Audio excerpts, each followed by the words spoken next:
Trevor Phillips wasn't born a monster. He was made into one, over decades of abandonment, violence, and a brain that was never wired right to begin with. Rockstar built a case study in how environment, trauma, and untreated mental illness can produce someone capable of unspeakable acts while still making you understand, maybe even sympathize with, how they got there. Before the meth empire, before Sandy Shores, before he stomped Johnny Klebitz's skull into the pavement like it was nothing, Trevor was a kid growing up somewhere along the US-Canada border. His childhood was a factory for producing exactly the kind of person who'd later eat a man's leg and feel nothing. By the way, if you're not subscribed yet, fix that. Hit subscribe so you don't miss the next deep dive into the chaos. Now go back to the video. His father was abusive, the kind of guy who'd beat his son bloody and then vanish for long stretches without explanation. Trevor references his father leaving the family multiple times, each disappearance another lesson that the people you depend on will always abandon you. His mother was no better. Patricia-obsessed fans might remember Trevor's strange tenderness toward Martin Madrazo's wife.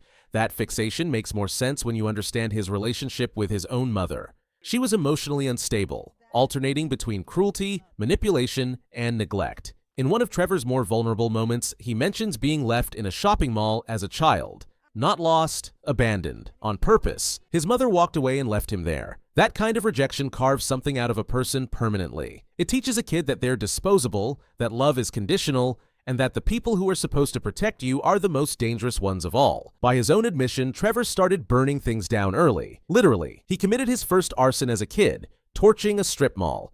This wasn't teenage rebellion or acting out for attention, this was a pattern emerging. A need for chaos, for destruction, for making the outside world match whatever was burning inside him.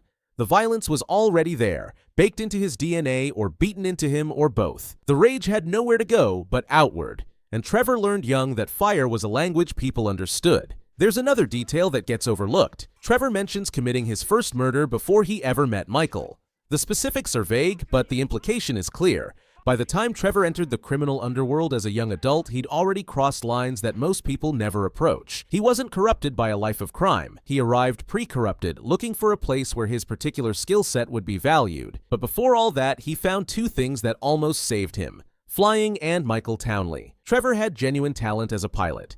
We're not talking hobbyist-level skills. The man could fly anything with wings or rotors like he was born in a cockpit. He joined the Canadian Air Force with dreams of becoming a fighter pilot, one of the few conventional paths he ever tried to walk. And he was good. Scary good. The kind of natural skill that could have taken him somewhere legitimate, given him structure, discipline, maybe even pride in something that wasn't destruction. But during his final evaluation, a psychological assessment flagged him as mentally unstable, emotionally volatile, and unfit for service. They grounded him permanently, not because he couldn't fly, because they looked at what was behind his eyes and saw something that scared them. The one door that might have led somewhere else slammed shut because the people in charge recognized exactly what Trevor was and wanted no part of it. Imagine having a genuine gift, working towards something real, and then being told you're too broken to be allowed to use it. That rejection confirmed everything Trevor already suspected about himself and the world. So he drifted into crime. Small-time stuff at first, the kind of jobs that don't make headlines but keep cash in your pocket. And somewhere in that underworld of strip clubs, dive bars, and back alley deals, he met Michael Townley. Michael was everything Trevor wasn't. Calculated, smooth, capable of pretending to be normal. He could walk into a room and make people trust him. He could plan 3 moves ahead while Trevor was still reacting to move 1. They clicked immediately. Two guys who understood that the world wasn't going to hand them anything, so they'd take it. They started pulling jobs together, building a reputation on the heist circuit. Trevor brought the raw aggression, the fearlessness, the willingness to do whatever the job required without hesitation. Michael brought the planning, the charm, and the exit strategies. For a while, it worked. More than worked, it thrived. Trevor finally had something resembling family. A partner who didn't flinch at his outbursts. A purpose that made sense. A crew that respected what he brought to the table. He trusted Michael completely, and in Trevor's world, trust is the rarest currency there is. He doesn't give it easily, and once he does, it's absolute. That trust was the second thing that broke him. The North Yankton heist in 2004 was supposed to be a straightforward score. Trevor, Michael, and their wheelman, Brad Snyder, hit a cash depot in the middle of frozen nowhere. The take was solid, the plan was tight, and they'd done jobs like this a dozen times before. But this one went sideways fast. Cops were waiting, not responding, waiting. The ambush was too clean, too coordinated. Michael took a bullet, Brad took a bullet. Trevor barely escaped with his life, hauling through the snow while gunfire cracked behind him, watching his best friend bleed out in the cold. Or so he thought. What Trevor didn't know, what he wouldn't learn for 9 years, was that Michael had cut a deal. He'd been working with FIB agent Dave Norton behind the scenes, trading information and future cooperation for a way out of the life. The whole ambush was staged. Brad died for real, but Michael's death was theater. Norton shot him with a carefully placed round, nothing fatal. They buried Brad in the grave marked Michael Townley and gave Michael a new identity, a new city,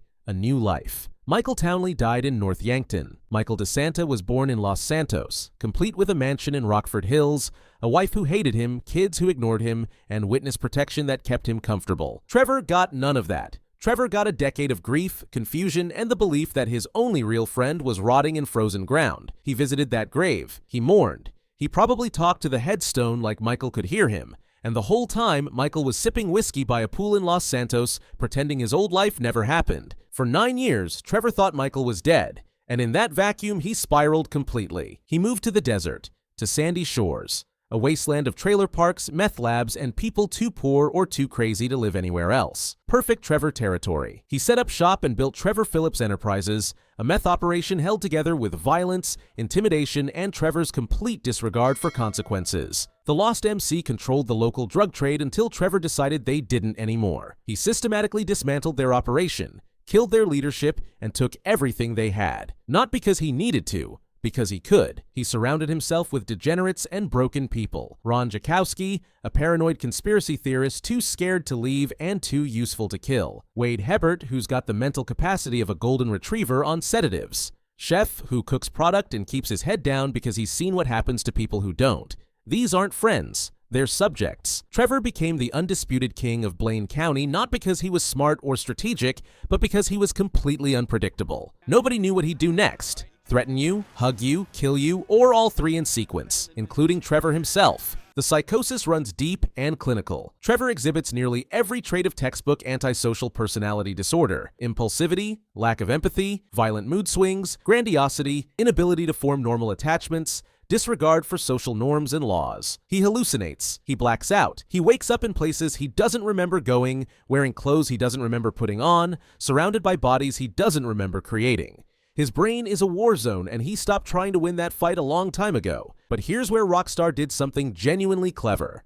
Underneath all that damage, Trevor craves connection. Desperately. He latches onto people with terrifying intensity. Patricia Madrazo, Floyd's girlfriend's apartment, even his horrifying attachment to Wade. When he finds out Michael is alive, he doesn't just feel betrayed. His entire reality collapses. The one person he trusted, the one person he thought understood him, faked his death and left Trevor to rot in the desert for a decade. Every conversation at that grave was a lie. Every year of mourning was wasted on someone who was alive and choosing not to reach out. That betrayal doesn't make Trevor violent. He was always violent, but it removes whatever thin justification he had for holding back. If loyalty means nothing, if friendship is just another con, if the world is going to treat him like a monster no matter what he does, then why pretend? Why perform humanity for people who will never see him as human anyway? And here's the thing Rockstar makes painfully clear through dialogue, through his Strangers and Freaks missions, through every unhinged interaction. Trevor knows what he is. He's not delusional about his nature. He doesn't think he's a good person operating under difficult circumstances. When he kills, when he tortures, when he does unspeakable things, he knows it's wrong by society's standards. He just genuinely, fundamentally doesn't care. That self-awareness makes him more disturbing, not less. He's not a cartoon villain failing to recognize his own evil. He's a man who looked at society's rules, decided they were a joke, and chose to be the punchline everyone was too scared to laugh at. His relationship with Michael throughout GTA 5 is the emotional core of the entire game. More than any heist, more than any shootout. Trevor can't let go. He keeps pushing, keeps testing, keeps trying to figure out if Michael ever actually cared about him, or if their entire friendship was just another long con from a professional liar. And Michael, slippery, self-serving, pathologically dishonest Michael, can never give him a straight answer. Because the truth is complicated. Michael did care about Trevor. He also sold Trevor out without hesitation when it served his interests. Both things are true simultaneously, and neither man knows how to reconcile that. Trevor Phillips is what happens when you take someone born with bad wiring, throw them into an abusive childhood with parents who treated him like garbage, strip away every opportunity for normalcy, reject him from the one institution that might have given him purpose, hand him a best friend who'd eventually fake his own death to escape him, give him a decade of isolation to marinate in that betrayal, and then drop him into a world that consistently rewards violence over virtue. He's not a maniac because he snapped one day. He's a maniac because every single system that should have caught him, family, military, friendship, society, either failed him completely or actively made him worse. There was never a moment where Trevor chose darkness. Darkness was the only option left after everything else was taken away. The scariest part? He's still capable of loyalty. Genuine, ride or die, take a bullet loyalty. He still protects the people he considers his own. He just defines protection differently than most humans would, and his definition of his own is terrifyingly narrow and subject to change without notice. Trevor didn't choose to be broken, but he absolutely chose what to do with the pieces. Trevor's story is just one piece of the tragedy. If you want to see how every character in Los Santos meets their fate, and trust me, some of these endings are way darker than you remember. Watch every tragic GTA 5 character ending explained next. It's on screen now. And again, if you're not subscribed yet, fix that. Hit subscribe so you don't miss the next deep dive into the chaos.